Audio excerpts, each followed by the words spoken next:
سے آگے نیب کون ہوتا ہے میں پوچھنے والا، لیکن جج محمد بشیر، وہ جج جس نے نواز شریف اور مریم نواز کو سزا سنائی تھی، وہ جج اس نے کہا کہ نہیں آپ کے خلاف ریفرنس میں تو بڑی چیزیں ہیں، وہ تو بڑا آپ کے خلاف آپ نے جو گھپلے کیے ہیں آصف زرداری کے رائٹ مین ہونے کے ناطے، تو آپ نے کوئی بزنس تو نہیں کیا، یہ تو آپ نے ڈاکہ زنی کی ہے، اور ڈاکہ زنی کو تو پوچھ سکتا ہے نیب، اس وجہ سے ان کی درخواست پریلیمنری خارج کر دی تھی۔ اب اندازہ لگائیں، جو یہ کہتے تھے کہ نیب زیادتی کر رہا ہے، نیب کے جج نے ان کی بریت کی درخواست خارج کی، اس کا مطلب کیا ہے کہ نیب کے ریفرنس میں جان تھی، یہی وجہ ہے کہ ان کے اتنے سینئر موسٹ وکلاء ہونے کے باوجود ان کی درخواست خارج ہو گئی، اور درخواست جب خارج ہوئی تو پھر اس کے بعد آپ جانتے ہیں کہ ان کے خلاف فرد جرم کی کارروائی کے لیے کیس آج کے لیے فکس تھا، کبھی یہ کسی ملزم کی طرف سے درخواست دلوا دیتے تھے، کبھی کسی کے سامنے، لیکن آج سارے ملزمان حاضر ہو گئے، سلیم مانڈوی والا، عبدالغنی مجید، اومنی گروپ والے اور دیگر جو ملزمان تھے ان پر فرد جرم عائد کی گئی۔ جج محمد بشیر تھے،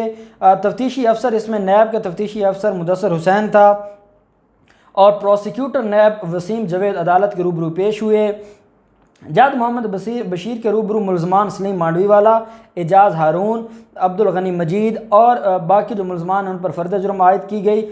اس کے علاوہ جو ندیم مانڈوی ہے وہ اس کا بھائی، اس کے خلاف بھی طارق محمود اور عبدالقادر شہوانی، ان کے خلاف بھی فرد جرم عائد کی گئی، اور عدالت نے تمام ملزمان کو چارج شیٹ دے دی، ان کو پڑھ کر سنائی، اور ملزمان نے اس کی جو صحت جرم میں ہے اس سے انکار کیا، اور آخر میں عدالت نے استغاثہ کے گواہوں کو طلب کر لیا ہے، اور یہ جو کہتے تھے کہ ہم نے کچھ نہیں کیا، عدالت نے ان کے خلاف آج فرد جرم عائد کر دیا ہے سلیم مانڈوی والا کے خلاف، اور آپ کو پتہ ہے ہم اس کیس کو پہلے دن سے لے کر چل رہے ہیں، اور یہ پہلی کامیابی ہے کہ فرد جرم عائد ہونا یہ بہت ضروری ہوتا ہے، اس کے بعد ملزم بھاگ بھی جائے تو کیس آگے چلے گا، اگر فرد جرم عائد نہ ہوا ہو اور ملزم آگے پیچھے ہو جائے تو کیس نہیں چلتے ہوتے۔ فرد جرم بہت ضروری چیز ہے، اور ایک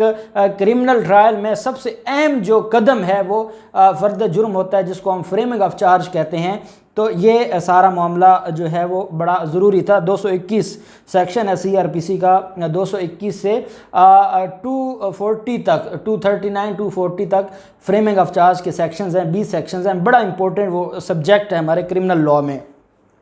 اب ہم آ جاتے ہیں اوورسیز پاکستانیوں۔ پہلے تو میں اوورسیز پاکستانیوں کو سلام پیش کرتا ہوں، اور ان کی جو حب الوطنی ہے اس پر تو کوئی شک نہیں کر سکتا، اور اوورسیز پاکستانی جس طریقے سے بیرون ملک بیٹھ کر پاکستان کے لیے جنگ لڑ رہے ہیں، پاکستان کی معیشت کو بہتر کر رہے ہیں، پاکستان کے لوگوں کا غم جتنا ان لوگوں میں ہے شاید ہی کسی میں ہو۔ ہم دیکھتے ہیں اکثر اوقات یہاں پر مسائل ہوتے ہیں، جب ان سے ہماری بات ہوتی ہے تو ان لوگوں کے اندر وہ اتنے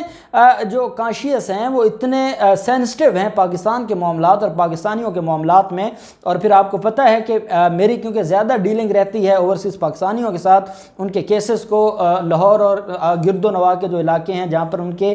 مسائل ہیں، ان کے کیسز ہیں، زمینوں کے، پلاٹوں کے، گھروں کے، جائیدادوں کے، کوئی فیملی ایشوز ہیں، تو میں کیونکہ زیادہ ڈیل کرتا ہوں تو میری ان کے ساتھ ایک رابطہ رہتا ہے، تو ان کی حب الوطنی پہ تو کوئی شک نہیں کر سکتا۔ اب اس میں ہوا یہ کہ اپوزیشن کو بڑی تکلیف ہے، اور اپوزیشن نہیں چاہتی کہ اوورسیز پاکستانیوں کو جو حق کے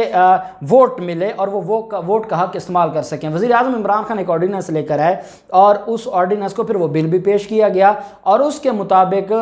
جو وہ بل ہے اس میں یہ کہا گیا ہے کہ اوورسیز پاکستانیوں کو حق دیا جائے گا کہ اگلا جو جنرل الیکشن ہوگا اس میں اوورسیز پاکستانی وہاں بیٹھ کر ووٹ کاسٹ کر سکیں گے۔ اور دوسرا تھا جو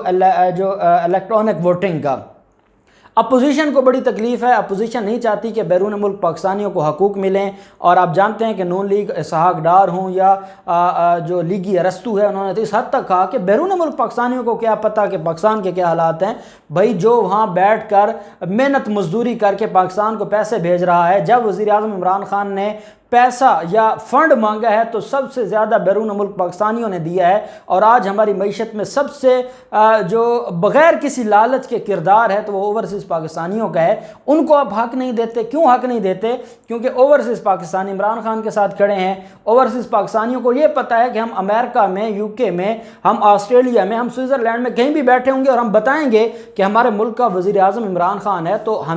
لوگ ہمیں اپریشیٹ کریں گے۔ پہلے تو ہم نواز شریف اور آصف زرداری جیسوں کا نام لے کے شرمندہ ہو جاتے تھے، اور شرمندگی ہوتی تھی، اور یہ حقیقت ہے اب کیا ہوا کہ اوورسیز پاکستانیوں نے آج گھیراؤ کیا ہے الیکشن کمیشن آف پاکستان کا، اور اوورسیز جو فورم ہے اس کے چیئرمین ہیں شاہد رضا رانجھا، چودھری شاہد رضا رانجھا، وہ اس کو لیڈ کر رہے ہیں، اور بڑی تعداد میں امریکہ، برطانیہ، آسٹریلیا، مشرق وسطی اور یورپی ممالک سے آئے پاکستانی اس احتجاج کا حصہ ہیں، اور انہوں نے یہ کہا ہے کہ ہمارا احتجاج اب دھرنے میں تبدیل ہو رہا ہے۔ ہم الیکشن کمیشن سے یہ کہتے ہیں کہ اگر حکومت ہمیں حق دے رہی ہے، آپ کیوں ہم سے ہمارا حق چھیننا چاہتے ہیں؟ آپ کیوں اپوزیشن کے نمائندے بن گئے ہیں؟ آپ کیوں اپوزیشن کے ترجمان بن گئے ہیں؟ آپ ہمارا ادارہ ہیں، ہمارے بھی پیسے یہاں پر آتے ہیں، ہماری فیملیز کے پیسے ہیں، ان کے ٹیکسوں سے پیسے لیتے ہیں، تنخواہیں لیتے ہیں، آپ کیوں مخالفت کر رہے ہیں؟ آپ ایک ادارہ ہیں، جب حکومت قانون بنا رہی ہے آپ کو کیا تکلیف ہے؟ انہوں نے کہا ہم دھرنا دے رہے ہیں اور ہم اس وقت تک نہیں اٹھیں گے جب تک ہمیں یقین دہانی نہیں کروائی جاتی کہ اگلے جنرل الیکشن میں اوورسیز پاکستانیوں کو بھی حق ووٹ دیا جائے گا۔ دوسری طرف الیکشن کمیشن نے رابطہ کیا ہے کہ آپ کی جو قرارداد ہے یا اپلیکیشن ہے وہ آپ ہمیں ریٹن دیں اور ہم اس کے اوپر عمل درآمد کریں گے۔ انہوں نے کہا نہیں، ہم نے درخواست دینے، ہم یہاں نہیں آئے آپ سے بھیک مانگنے نہیں آئے، ہمارا حق ہے وہ ہمیں حق دیا جائے، اور ہم حق مانگنے آئے ہیں، اور ابھی تک وہ دھرنا جاری ہے۔ حکومت نے بھی رابطہ کیا ہے، اور ہم اوورسیز پاکستانیوں کو یہ ضرور بتائیں گے کہ ہم آپ کی آواز کو پوری دنیا میں پہنچائیں گے، ہم آپ کے ساتھ ہیں، انشاءاللہ آپ کو جو حق ووٹ ہے وہ ملے گا، اور انشاءاللہ اگلے الیکشن میں آپ پاکستان کی بہتری کے لیے، پاکستان کی ترقی اور بقا کے لیے اپنی مرضی سے ووٹ کاسٹ کریں گے۔ اس سارے معاملے میں جو بھی ڈیولپمنٹ ہوگی آپ کے ساتھ شیئر کرتے رہیں گے۔ اللہ پاک پاکستان کا حامی و ناصر ہو۔ بہت شکریہ، اللہ حافظ، پاکستان زندہ باد۔